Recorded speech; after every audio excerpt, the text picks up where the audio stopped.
sa hinaharap. Ito po yung malaking issue talaga. Nako, Pagdating po sa numero. Yan. Dahil ako po personally, yan. naniniwala po ako, dapat po kung sino lamang po yung nagpa-participate sa impeachment trial, dapat yun lamang ang boboto. Sunugin na natin ang saligang batas, pambihira. Wala na, sunugin na ho natin. Para sa mga sundalo, wala na ho. Huwag na natin galangin ang ating konstitusyon. Pambihira ho talaga tong si Congressman Joel Chua. Huwag na tayo mag-trial. Rektang impeach na si BP Sara. Anak ng tokwa. Maliwanag ho ang nakalagay sa saligang batas. 2/3 ang kailangan para ma-convict itong si BP Sara. Hindi yung kung sino lang ang present sa impeachment niya. Dito sa video na to, nako, isang like at isang subscribe. Masaya na ho tayo dyan sa mga gusto sumali sa ating community. Yung join button nandiyan lang ho sa baba. Pambihira ho talaga itong mga congressman na to. Paano yun? Diba? Kung ganyan rin lang pala ng ganyan, wag na tayo mag-impeachment. Wag na.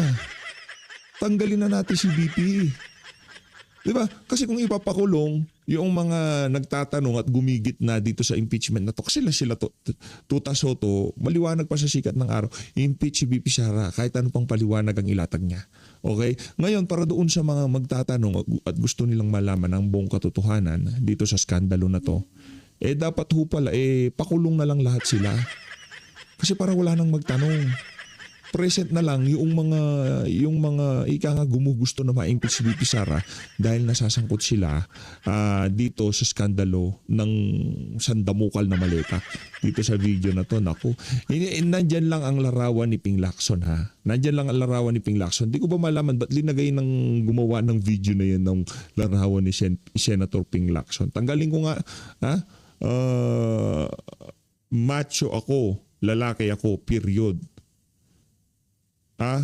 Ito talaga si General. Meron ho kasing kinikwentong General itong si Kuya. Meron daw General na merong skandalo. Di naman General yang si Ping, Senador yan. But pati yung, ito, kumbaga, napag-uusapan lang. Kumbaga, ito ho realidad ng mga general, mga politiko ngayon sa ating bansa. Napaka-formal nila sa harap ng camera, pero behind the scene, talaga namang nakakadiri ho itong mga walang yang to. Panoorin ho natin itong mga kababayan. Pambihira talaga. Ito. Kung ba si General pagka nandun ako sa BCDA, may bahay siya sa BCDA. BCDA, puro sundalo, puro polis nakatira doon sa Patagig. Okay, meron siyang unit doon, dinala ako doon. Ang style noon, matipuno siya. Matipuno? Ngayon, magiinuman muna kayo bago kayo mag-sex. Ang gusto ni General, malinis na malinis yung lamesa niya. Ayaw niya na may natatapon na alak, pupunasan mo ng tissue.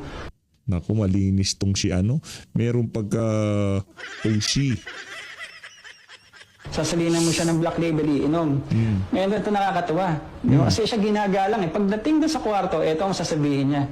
Alfred, saktan mo ako, Daddy. Daddy, saktan mo ako. Kadiri tong si General. Hindi naman General yan si Ping Lacson. General ba si Ping? Hindi, senador siya ngayon. Pwede kong malaman ba't nandyan larawan niya ako. Kumbaga, ako nandito ako sa panig ako nitong si Senator Ping Lacson.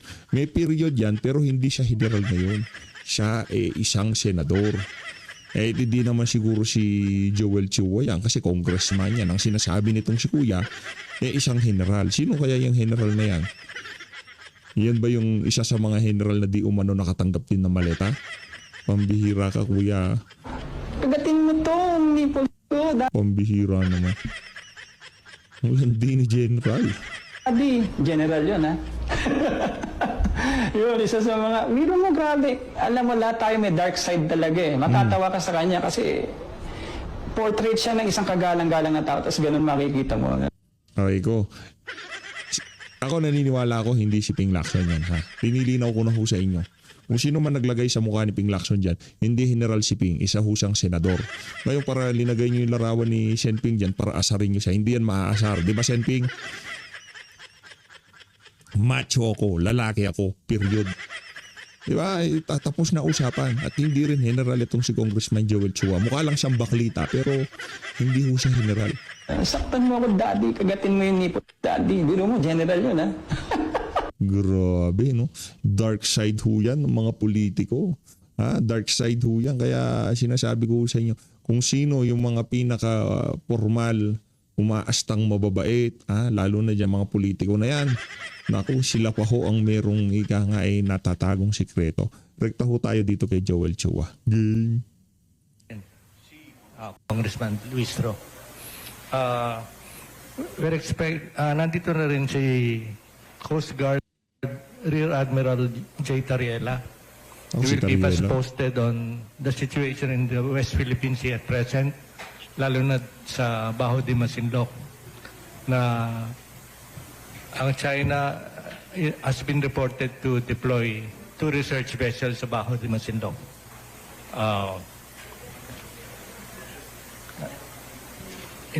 Inintay din natin si retired Rear Admiral Romel Ong, Professor of Praxis. Let's ask Congressman Joel Chua, Yo. ano yung update sa kaso ni Vice President? Hi, good morning. Tapos na po kami sa pag-submit ng aming manifestation. So instead of reply, manifestation po yung aming sinumite bilang tugon sa answer ng ating Vice Presidente. Dahil naniniwala po kami, ito naman ay parang non-answer din yung kanyang sinumite. Sa maraming dahilan, yung laman ng aming manifestation, unang-una, doon sa kanyang answer kasi parang pinapamotion to dismiss niya. This is like parang motion to dismiss. At naniniwala kami na wala namang karapatan ang otoridad o power ang Senado para ito ay desisyonan. Dahil ang tanging trabaho ng Senado ay itry. At yun po ay maliwanag sa ating saligang batas. The Senate shall try upon receiving the articles of impeachment, the Senate shall proceed to the trial forthwith. Forthwith. So yan po yung maliwanag. So yung the only reason or the only way para ito ay ma-dismiss ay kung nag-render na ng desisyon ang Senado at it's either acquit or ma-convict yung ating Vice Presidente. So, isa po ito sa aming argumento. Pangalawa po, sinasabi rin po namin sa aming manifestation na ang Senado ay hindi po appellate court. Dahil kinu-question po ng ating Vice Presidente ang jurisdiction ng House Committee on Justice.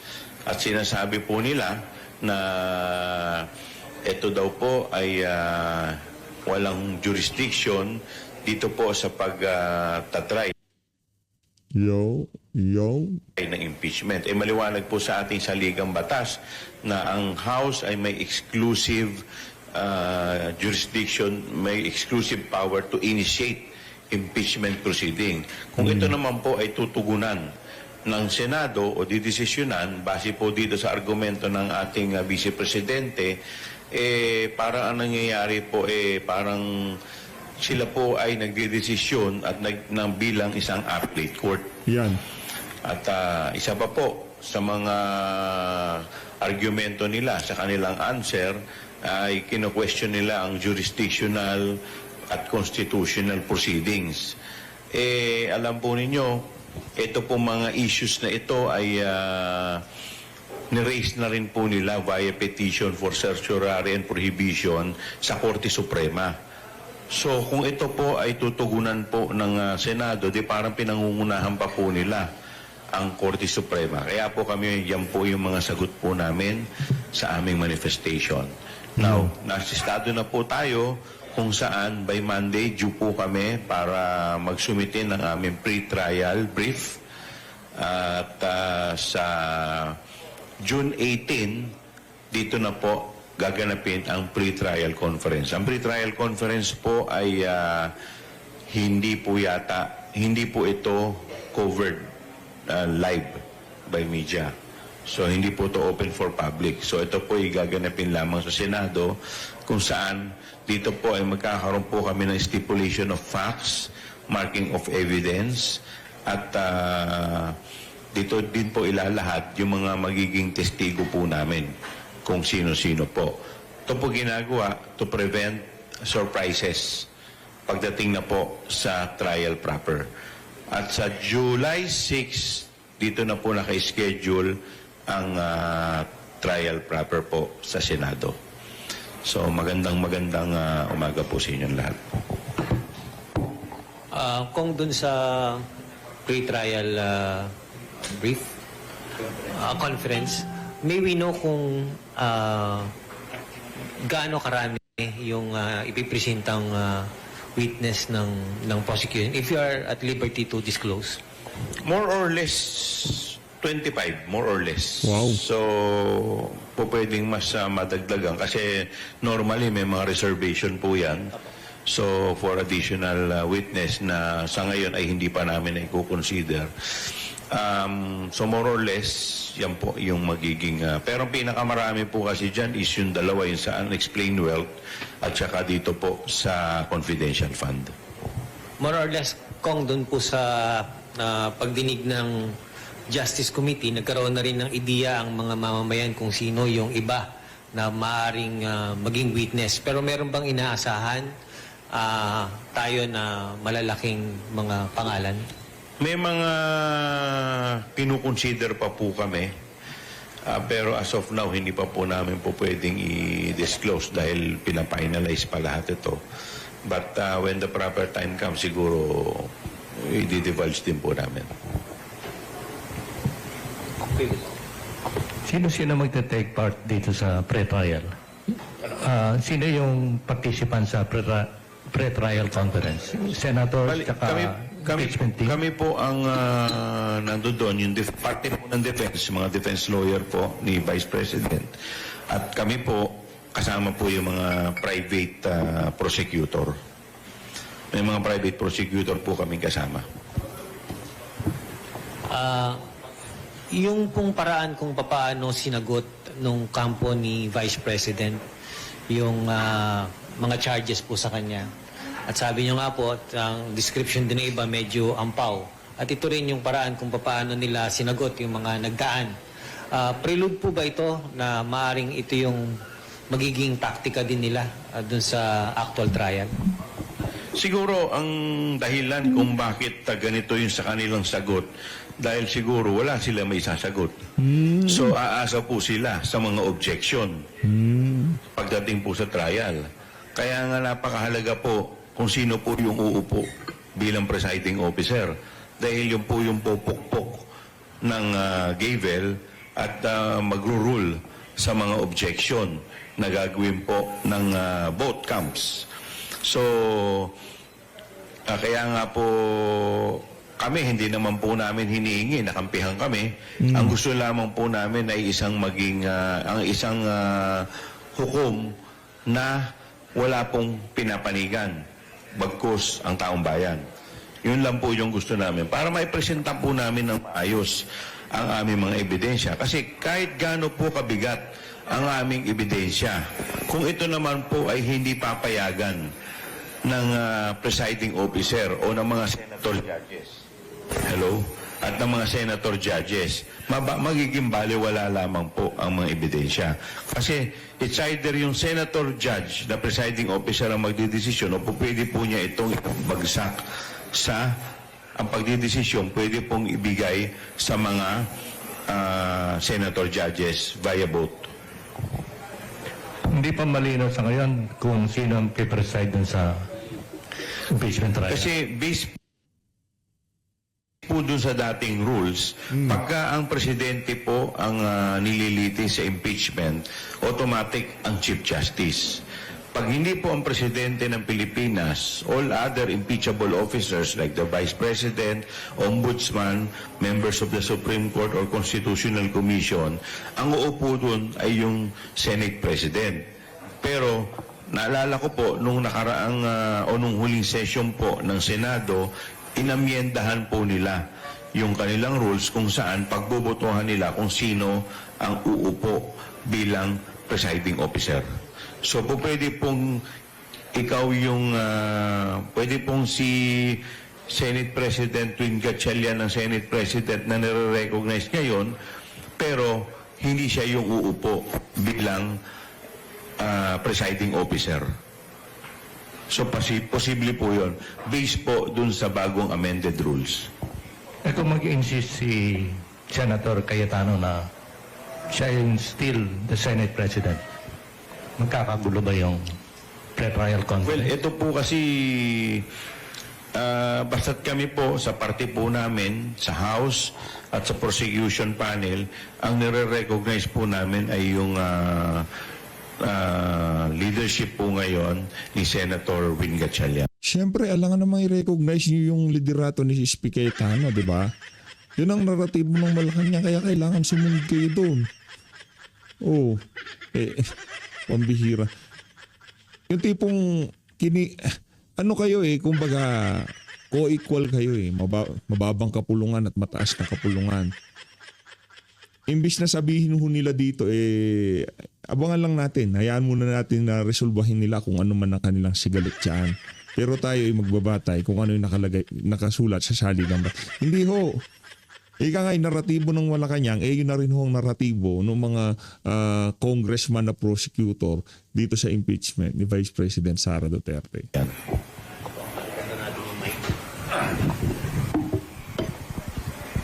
Pumunta tayo kung dun sa threshold nung sa provision ng Constitution, malinaw na yung conviction would need 2/3 ng lahat ng miyembro ng Senado. Naku, malinaw But yan, itong ha? mga nagdaang araw, naririnig ho natin parate yung kataga na coercive jurisdiction ng Senado. But moving forward, nakita ho natin na dalawa na yung nalagas dun sa actual membership, considering yung sitwasyon ni Senator Bato at ni Senator Jinggoy. Ang prosecution po ba tinitignan itong development na ito at pwede bang maging issue ito na maaring talakayin sa hinaharap? Ito po yung malaking issue talaga. Nako. Pagdating po sa numero. Yan. Dahil ako po personally, Yan. naniniwala po ako, dapat po kung sino lamang po yung nagpa-participate sa impeachment trial, dapat yun lamang ang boboto. Sunugin na natin ang saligang batas, pambihira. Wala na, sunugin na ho natin. Para sa mga sundalo, wala na ho. Huwag na natin galangin ang ating konstitusyon.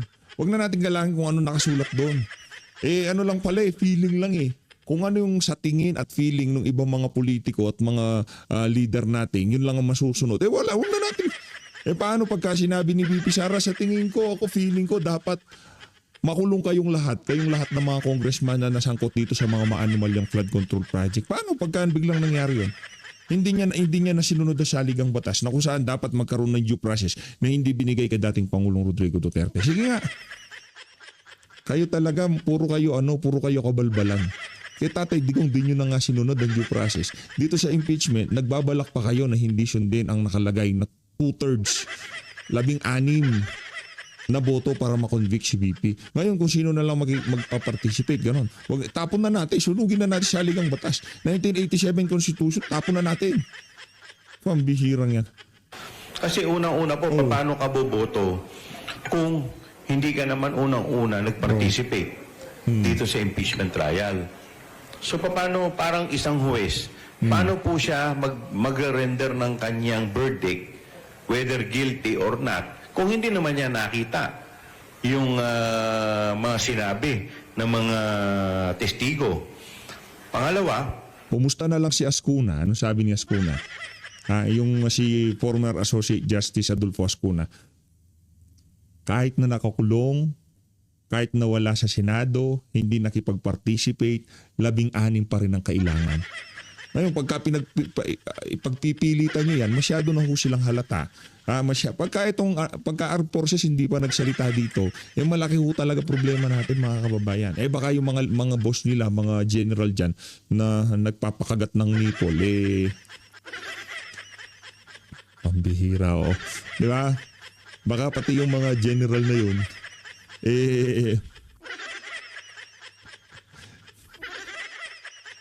pati sila nakatanggap ng maleta. impeachment trial sa ordinaryong legislative na ginagawa po ng mga senador. Tapon na Kasi natin ang po, konstitusyon. maliwanag po, dito po sa impeachment, ito po ay parang this is akin to court hearing.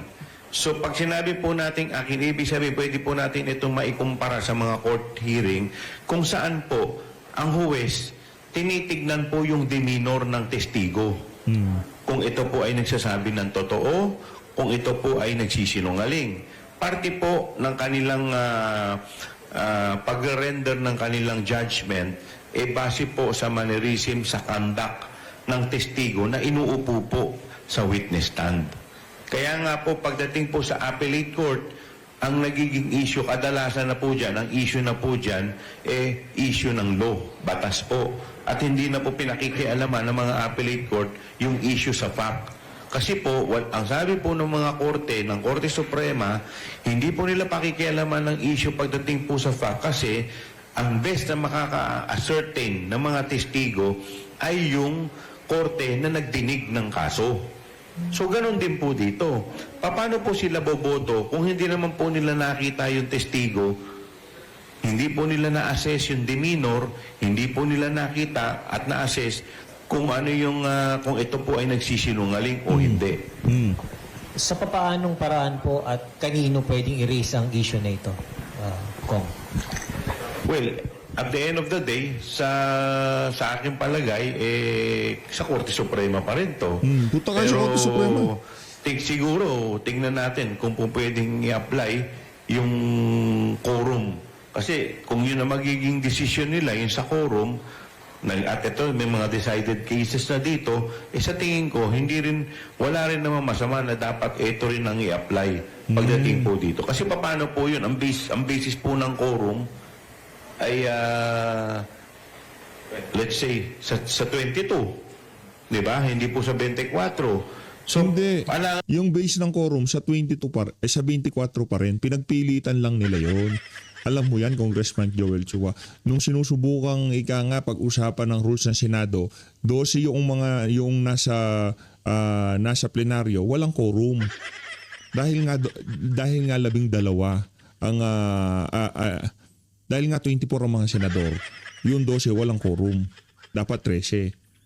Noong pumasok si Escudero sa plenaryo, 12 sila, pero may quorum. Kaya dyan tayo nagkakaproblema eh. Pagka yung quorum, nakaayon sa tama, paborable kay SP Cayetano, walang quorum pagka 12. Pero pagka paborable dito kay Marcos Jr., yung 12 may quorum. Ang naman yung pagdidesisyon, doon po sa walang quorum. Parang hindi naman po yata tama yun. When is the best time to raise this matter before the Supreme Court, Mr. Congressman, considering na yung trial ay papalapit na? Siguro mas maganda, the soonest, the better. Dahil Kasi wala ho talaga silang boto sa Senado. Hindi ho nila mai-impeach si BP Sara. Kaya kailangan ho nilang baguhin lahat ng rules, lahat ng pwedeng baguhin ho nila para maging paborable sa kanilang sitwasyon. Kasi ngayong mga panahon na to, wala ho talagang paraan para ma-impeach si BP. Hindi ho sila makakakuha ng 16 na boto. po ay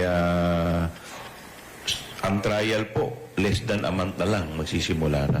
Ibig po bang sabihin na meron na kayong nakakasa? Hindi, ito po kasi, ang pinaghahandaan pa lang po namin ngayon is yung pre-trial conference.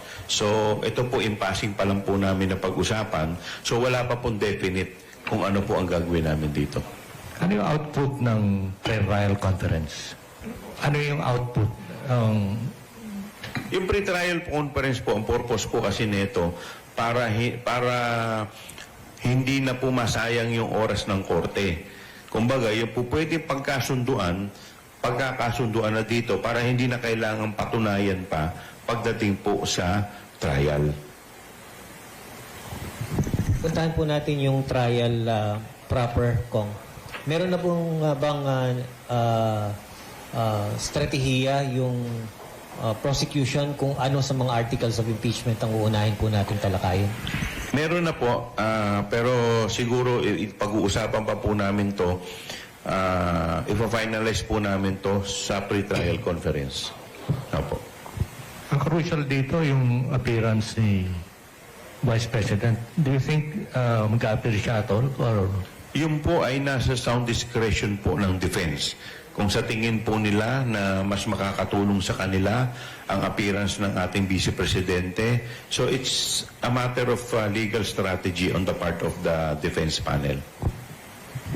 Inaasahan po ba natin in the conduct of the trial, pwedeng gawin ng pangalawang Pangulo bilang legal tactic yung mag-raise ng question before the Supreme Court to prevent specifically yung mga bagay na sa tingin niya medyo tagilid yung sitwasyon nila? Well, sa ngayon, marami na po silang na-raise na kaya nga po dun sa sagot po namin sa manifestation, yung mga nire-raise po nila dun sa answer, yun na rin yung nire-raise nila sa Korte Suprema. So kung sasagutin po ito ng Senado, di parang pinangunahan pa po nila yung Korte Suprema.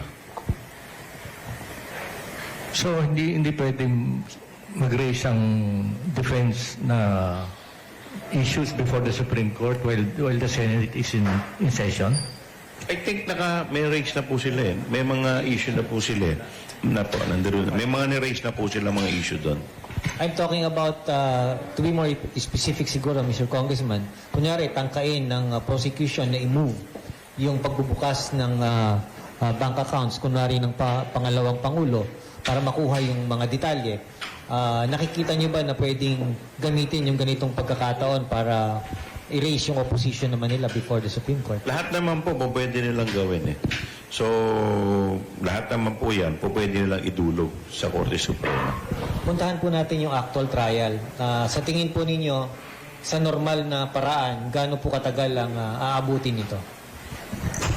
Depende po kasi kung sa tingin po namin after 1, 2 or 3 articles, tingin namin matibay na yung aming ebidensya, hindi na po namin kailangan tapusin yung 4 na articles.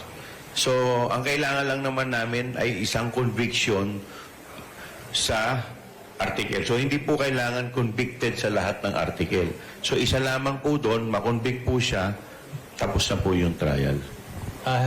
I-educate nyo nga po kami, Kong, at hindi namin ganong alam yung rules na umiiral. Unlike nung previous mga impeachments po, pagkatapos ng isang article, pwede nang pagbotohan ng Senado. Ganun pa rin po ba? Opo, ganun pa rin po. So kung po pwede po, kunyari, naniniwala po kami, pagkatapos po namin ipresenta yung isang article, tingin namin matibay na. O pwede na po namin isubmit at hindi na po namin ituloy yung 3 pang article. Meron pa yung line-up na nung paano nyo i-discuss yung 4 articles? Meron na po, pero hanggat hindi pa po na sa pre-trial na po kasi namin i-divulge. So hanggang ngayon, meron na po kaming propose. So ipa-finalize po namin yan siguro by next week bago po mag-pre-trial conference. Parang sinabi ni Congressman Ridon a few weeks ago yata na kahit sa isang article lang, pwede makonvict na si Opo, yun po yung kaninang binanggit ko. So, hindi po namin kailangan patunayan yung 4 na article. Kung sa tingin namin, yung unang article pa lamang, matibay na ang ebidensya at naniniwala kami na doon pa lang makukonvict na, pwede pong hindi na po namin ituloy at pwede pong doon lamang ay pagbotohan na ng mga senador. Sa paraan kung paano po nilalatag ng prosecution yung kanilang legal strategy at this point, sa tingin po ninyo, ano ang tsansa na ipipresenta nila ang pangalawang Pangulo bilang witness? Bilang mag-appear dun sa trial? Well, hindi ko po kasi hindi ko kung ano yung magiging legal strategy nila. Dahil sa totoo lang, nakikita ko lang na mahalaga yung salaysay ng ating pangalawang Pangulo. Pinakamahalaga po pagdating po dun sa threat. So siguro mas maganda kung may paliwanag rin niya. Pambihira naman talaga itong si Congressman Joel. Pero siyempre at the end of the day, diskarte po ng defense yan. Baka mamaya pag isinalang po nila baka mas mapasama. So kaya hindi ko po pwedeng pangunahan sila kung ano po yung kanilang gagawin. Parang lumalabas na may reply daw si VP Sara na a total of 1,000 pages 51 pages lang po yung kanyang... Yung pinaka, Apo, yung substantive issues na, no? Apo. Tapos yung the rest, puro ano na yun, evidence or counter-evidence? Mga attachment po siguro nila. Pero 51 lang po yung kanilang answer. Alam po natin yung nangyayaring sigalot ngayon sa Senado. Sa tingin niyo ba, may chance ba na gamitin ito ng pangalawang Pangulo o ng kanyang kampo para i-delay yung trial na mangyari sa July? Tingin ko po, right from the very beginning, yun naman talaga yung kanilang strategy. Dahil kung titingnan po ninyo yung pagkakasunod-sunod ng pagkakataon, nung araw po na kami po ay nagbubutuhan sa plenaryo para po sa dito po sa impeachment, yun din yung araw kung saan nagkagulo po yung leadership ng Senado. So yung araw naman po na itatransmit po yung articles of impeachment sa Senado, yun din yung araw kung saan nagkaroon ng barilan din sa Senado. So marami po ang nagsasabi na baka may connection din ito. Baka talagang gusto nila malihis yung totoong issue po dito dito po sa impeachment. Paano niya approach ang ano? Halimbawa, the Vice President decided to appear before the impeachment court. Will it strengthen her case? Depende po kasi kung saan, but definitely po, once na siya po ay ginawa nilang testigo, she will be subjected to cross-examination. So, siyempre, i-cross-examine din po namin siya. By both the impeachment team tsaka yung private prosecutors, can they Sila po directly ask questions? Normally po yan, ang mangyayari po, si Vice President po magiging testigo po ng defense. So pagka po siya, so magsasalita po siya, yun po yung kanyang mga direct examination, tapos kami naman po Imagine niyo na lang ho mga kababayan, i-cross-examine itong si VP Sara doon sa issue ng pagbabanta di umano sa buhay nitong si Romualdez, Lisa Araneta Marcos at nitong si Marcos Jr. Isipin niyo na lang ho mga kababayan, ano hong mga tanong ang ibabato dito kay VP Sara pagka yung issue na yun ang pinag-usapan nila dyan sa impeachment court na yan? Nasaan na yung mga hard killer mo? Ganun? Diba? Sino mga kasama mong nagplano dyan? Ganon. Tapos ipapalabas yung video niya na kung saan pinagbabantaan daw dyan di umano ang Pers couple. Napakalabo ho nun. Baka doon pa lang sa isang argumento na yun, wasak na ho ang buong impeachment na to. Kaya dapat piliin maigi nitong sila Congressman na Joel Chua kung ano yung mga ilalatan nila dyan. Yung pinakamatindi dapat unahin na nila. Kasi pagka inuna ho nila dyan, yung medyo palyado, talagang ang buong impeachment na yan, hindi na ho aabangan ng ating mga kababayan. Kasi ngayong mga panahon na to, marami ho talagang naghihintay kung ano magiging development doon sa Blue Ribbon Committee hearing. po, i-cross namin po siya. Sige, questions from media bago... Yes, sir.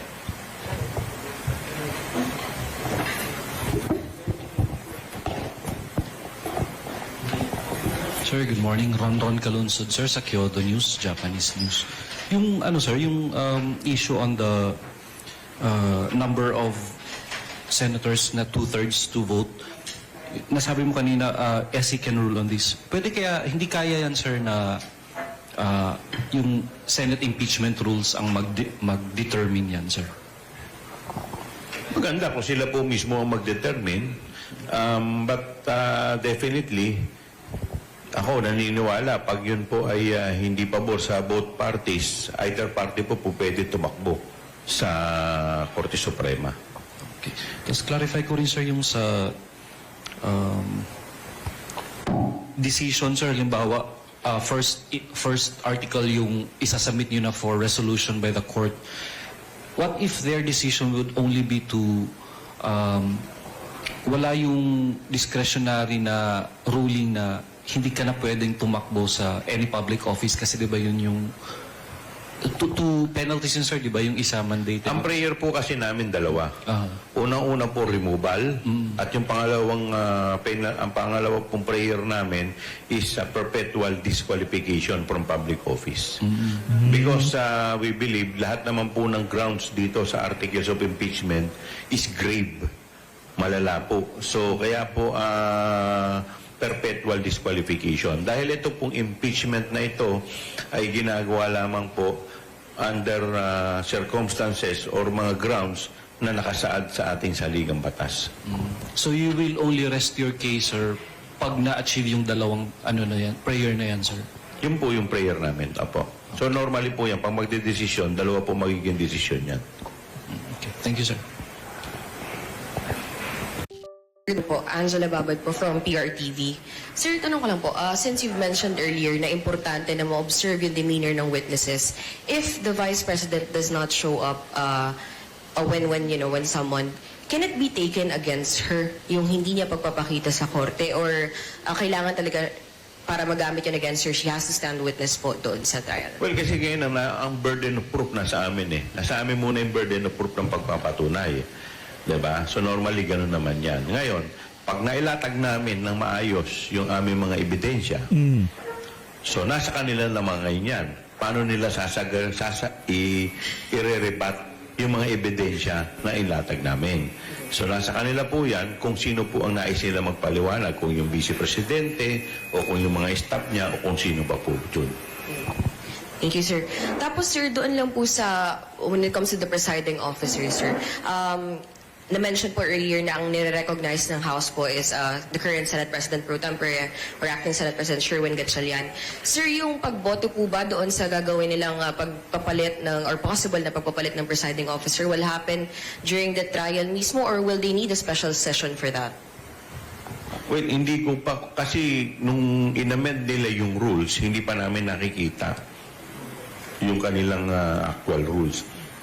In fact, may mga inaantay pa nga rin namin yung kasi doon sa old rules nakalagay doon dapat umapir yung Vice President or yung counsel niya or kung hindi man yung mag-submit sila ng answer, otherwise mag-ano ng enter ng not guilty plea. Now, wala pa kaming natatanggap na formal invitation kung kailan na-appear yung Vice President.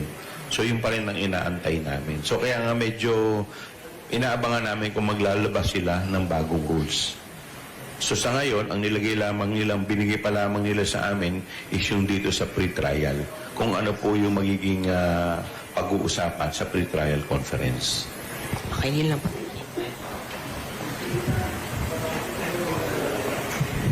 More questions from media? Balikan ko lang, Kuya Butch, yung tanong kanina dun sa thresholds ng two-thirds kong. Sino ba ang pwedeng maging party na mag-raise ng question na yan? Pwede bang simpleng taxpayer sa kwan lang yan? Case? Or on ordinary citizen, pwedeng siyang mag-elevate ng kaso na yan sa Supreme Court? O kailangan yung either party? Well, siguro kung ano, At saka pagka pagka halimbawa narepaso yung rules na yan na 2/3 ang kailangan para ma-impeach ang isang sitting Vice President, hindi na ho natin kailangan ng charter change pag nagkataon.